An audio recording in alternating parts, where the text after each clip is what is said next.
Hey, how you doing? So, I told you that I would do a thing on what I've learned in my efforts to use makeup products that are safer for, that don't test on animals and things like that.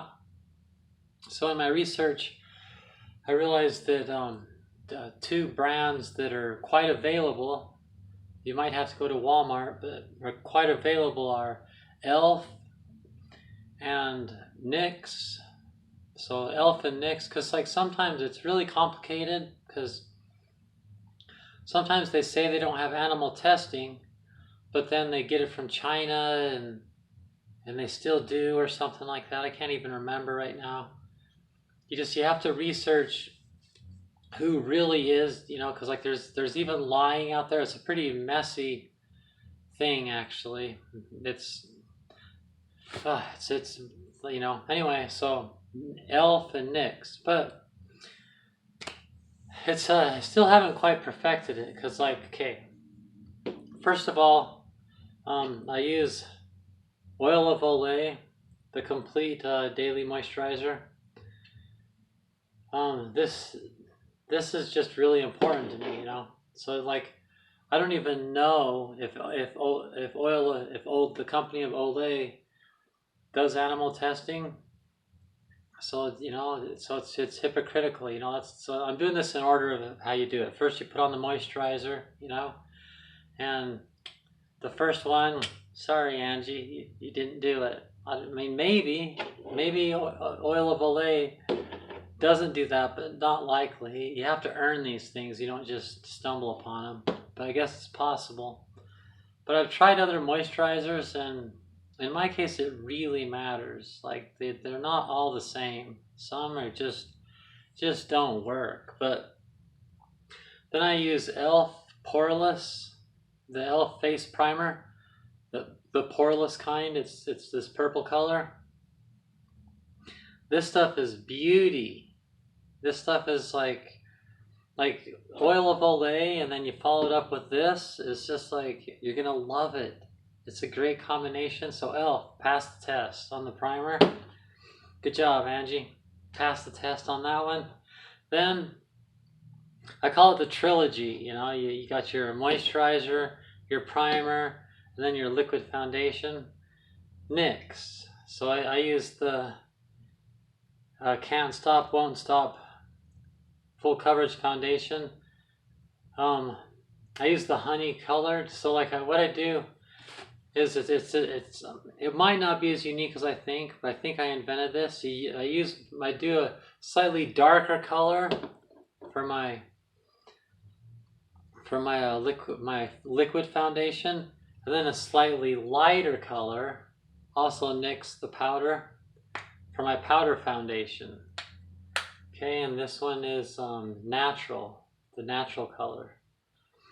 So you can see, see how this one's a little bit darker than that one. So this one, and then I put it on, I use the less is more thing. So like I've noticed that, no, it's gonna hurt people's feelings, but one of the biggest mistakes you see out there is women putting on too much foundation. I mean, it just really ruins the whole thing. If you can, the second you look at someone, if the second someone looks at you, they can tell you have foundation on, then you've used too much foundation. So what I do is I put it on, and I invented this too. I won't tell you the process how I invented it, because it's just like, it's stupid how long it took. Like all of these things took 1 billion hours and a lot of different tries with different products and stuff. So I put on, I do this and this, and then I put this on just as thin as I can.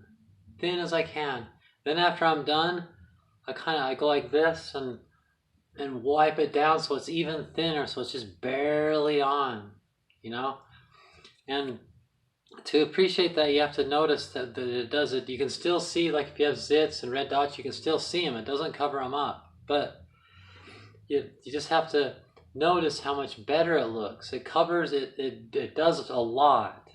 Okay, it doesn't cover everything up, but it does a lot. This is good. because it makes it so it's not, it makes it so it's natural, and not this, you're wearing, I can see your foundation. Then you put on this as light as you can, as light as you can. And then I call it, I rub it right back off again. And I have this like verbal thing. I used to believe that I was like really different than the other humans when I was a kid. So I thought that aliens watched me get ready in the morning. It's kind of weird, but I still do it. I've just been doing it since since I can even remember. I have these unexplained scars on my body. So from a really young age, I thought that aliens took me from my parents and they just never told me about it. And they did these tests on me and stuff. And so they chose to use me as a teaching tool on how to get ready in the morning. That's stupid. So I have all these things that I say. I still explain to the aliens what I'm doing, And then I put this on, and then I put this on. Yeah. So then I have the liquid and the powder foundation on. This is beautiful. This is awesome. It works.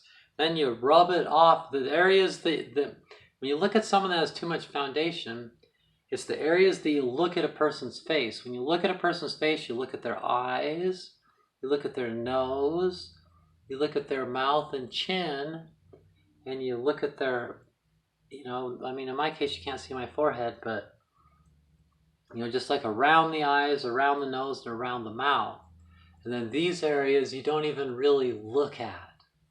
So what you do is you rub, especially, I've noticed this, like if you have any kind of, like if you have the world's most feminine forehead, where it's just like straight and smooth, then it's not as important. But if you have any kind of masculinity to your forehead, it's just the last place you want any kind of build up of foundation. So I rub it almost all the way off.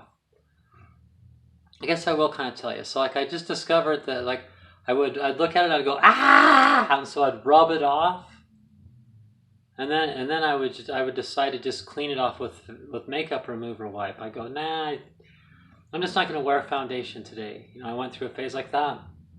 Then I'd wipe it off with makeup remover. And I'd look and I'd realize I didn't get it all, and I thought I wiped it all off. I realized that if you don't try real hard, you didn't wipe it off. And both the liquid foundation and the powder foundation are still there. So in between my eyes and just above my eyebrows and on my nose, especially the tip, and around my mouth, and right here and right here, I wipe everything right back off again you don't try too hard, but you kind of wipe it off right in those areas. And then you just do like a quick wipe down of just everything to kind of like sandpaper it all the same smoothness, so it's everywhere.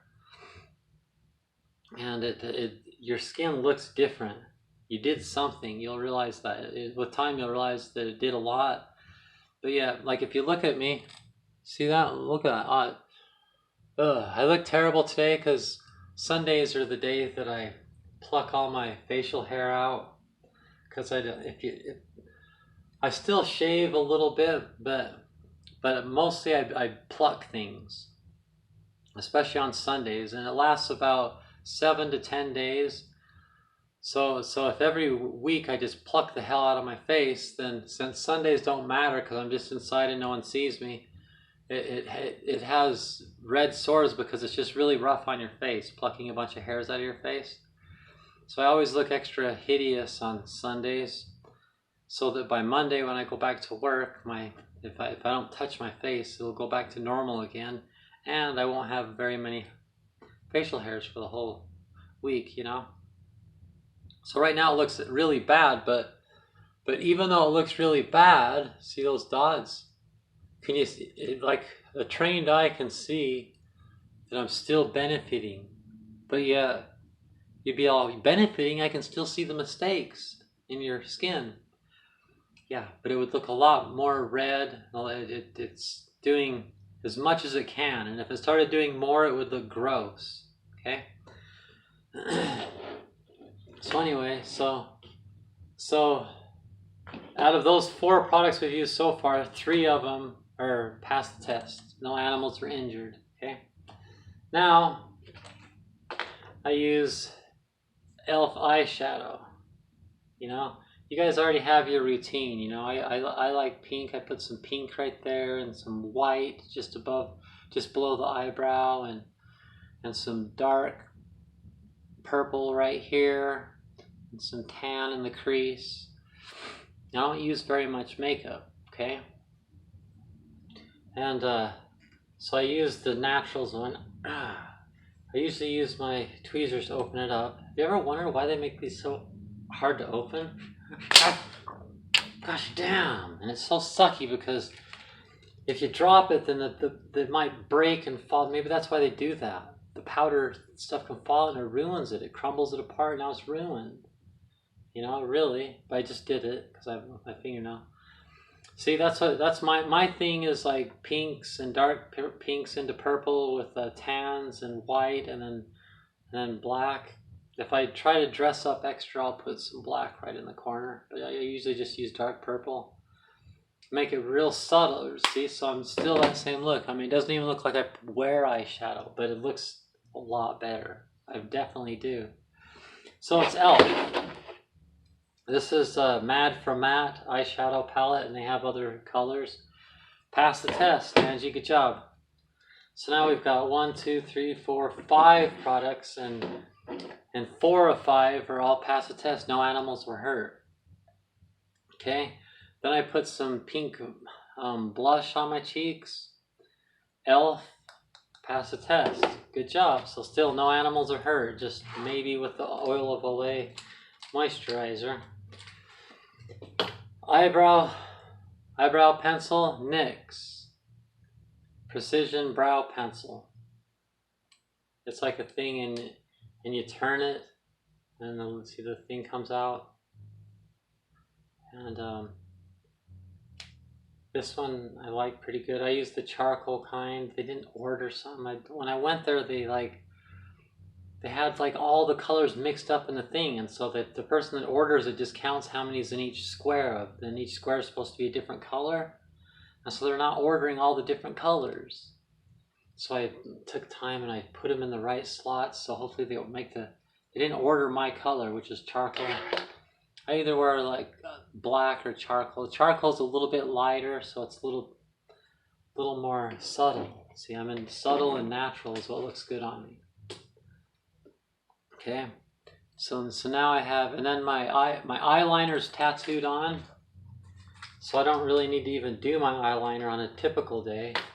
But if I'm trying to dress up and look extra nice, I might put on, you know, I might do it a little bit different with eyeliner. And here I've got some e.l.f.